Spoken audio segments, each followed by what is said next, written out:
If your company has electric cars as company cars, of course you want your employee to charge at home. It's cheaper for you and it's easier for the employee. Tronity has a software solution for you to know how much you have to pay your employee for charging at home. With the Fleet Manager you manage your employees and your cars. Tronity connects to the cars and knows exactly when the car is charging at home and how much. And then you get an easy monthly bill for your employee. If you want to know more, there's a link in the description below. Hello everyone to Electric News Highlights, quick weekly news about the electric car world. Volvo recall in the USA. 14,000 electric cars and hybrids are being recalled by Volvo. There's a problem with the software 3.5.14 where if you go downhill in one pedal drive after around 100 seconds, the brake may fail. So you don't have any brake feel anymore and you cannot use the brakes. That sounds terrifying. The good thing is it's only a software update and it can be done over the air or at a dealer. Volkswagen Id.2 R. Oh my god, that sounds so amazing. There is a rumor going around that Volkswagen is planning an all-wheel drive version of the Id.2. We have seen the Id.2 which has front-wheel drive, and there also will be the Id GTI, so the Id.2 as a GTI car with around 210 kilowatt. I don't know, 286 horsepower, but now there are rumors there will be an all-wheel drive version with 400 horsepower, 295 kilowatt. And how do they do it? They keep the front motor and then they put hub motors on the two rear wheels, which is amazing. So you get all-wheel drive with 3 motors. Hub motor is a tiny motor that sits right there where the wheel is. Sounds amazing. Ford stops production. Ford has stopped the production of the Mustang Mach-E because there's a 12-volt problem and a software problem. In those two, when they happen, there's a problem with opening the door and closing the door. So it's very possible that someone gets out of the door, closes the door, and then the next one cannot open the door anymore, not from outside and not from inside. Again, there's a problem, a software problem, but it has to do with the 12-volt battery.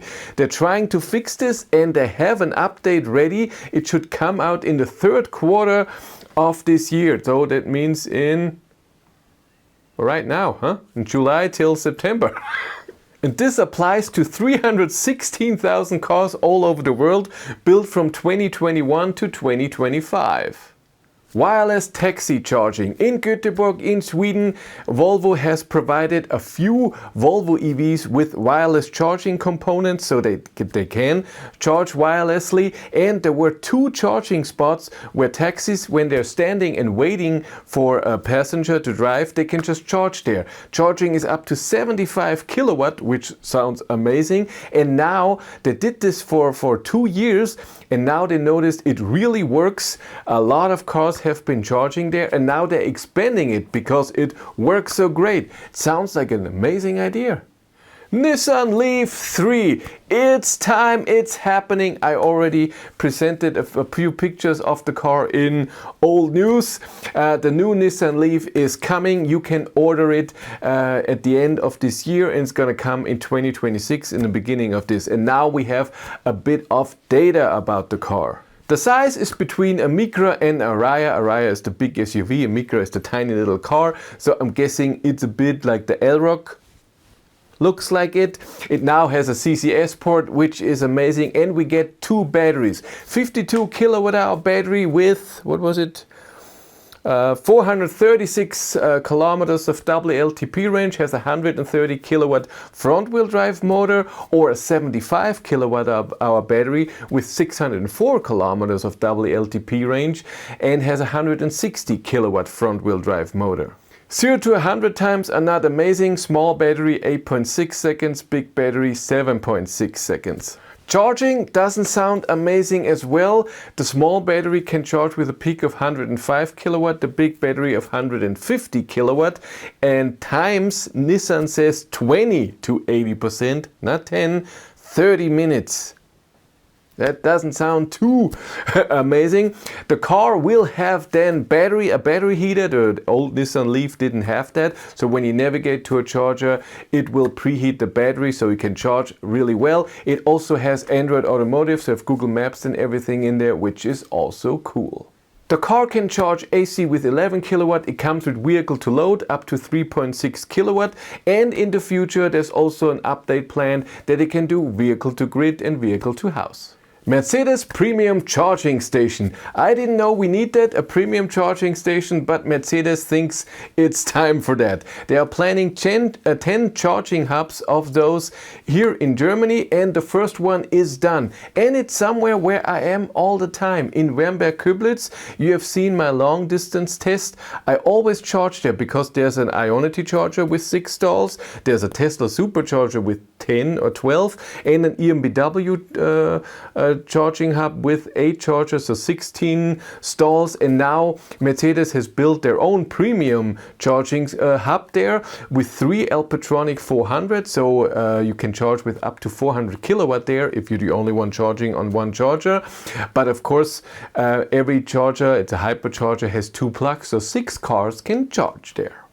Self-driving ID bus. mach-e, a company that is working with Volkswagen, has presented an ID bus that can drive itself, which is so cool. But the difference to Tesla, I talked about it last week. Tesla has started the robotaxi thing in Austin, in Texas, in the United States, where normal Model Ys that have a different software are driving around, and so you call it with the app, it comes to you, you get in, it drives you around, and then you get out. And Tesla does it only with cameras, so the cameras and the software knows what's happening, what's there, what is this, do I have to go around or not. And the ID bus here is a bit different. It has, I have to read off, 13 cameras, 9 LiDAR sensors. These are sensors that are scanning stuff around you. How far is it? What is it? And so on. Makes a little 360-degree thing of your surroundings. 5 radars. And what mach-e is trying, I don't know if I say that right, is to get an allowance to use these cars not just in the USA, also in Europe, which is really cool. There's still a driver's seat in the car, but it's moved forward so you have more space. Maybe if there's a fault that someone can still drive the car, and the whole seat configuration is a bit different. You can only get in the rear on the right side. The left side is locked, and then when you get in, there's nothing. The right seat is gone. There's only 2 seats in the first row and then 3 seats in the second row, and that's it. It's very spacious and very tall in there.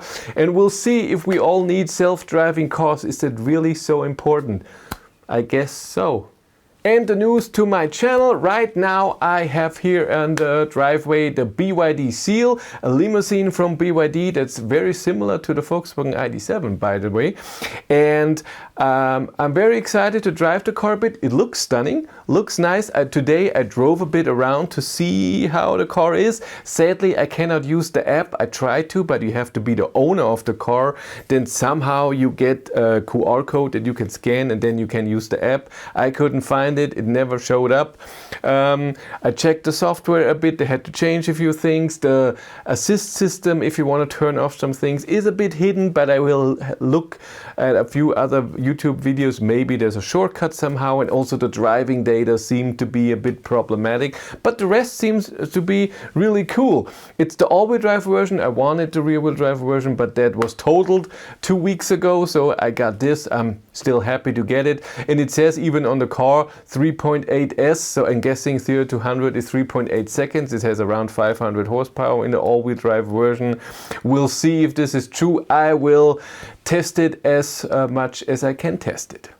If you want to follow me on Instagram, BatteryLife1, and if you want to support the channel, there's a Patreon link in the description below, and here on YouTube there's also channel membership. And if you want to know what's happening behind the scenes, I have a 3rd YouTube channel, Behind the Battery. But that's it for me. Thank you much for watching. Have a great day and take care. Bye.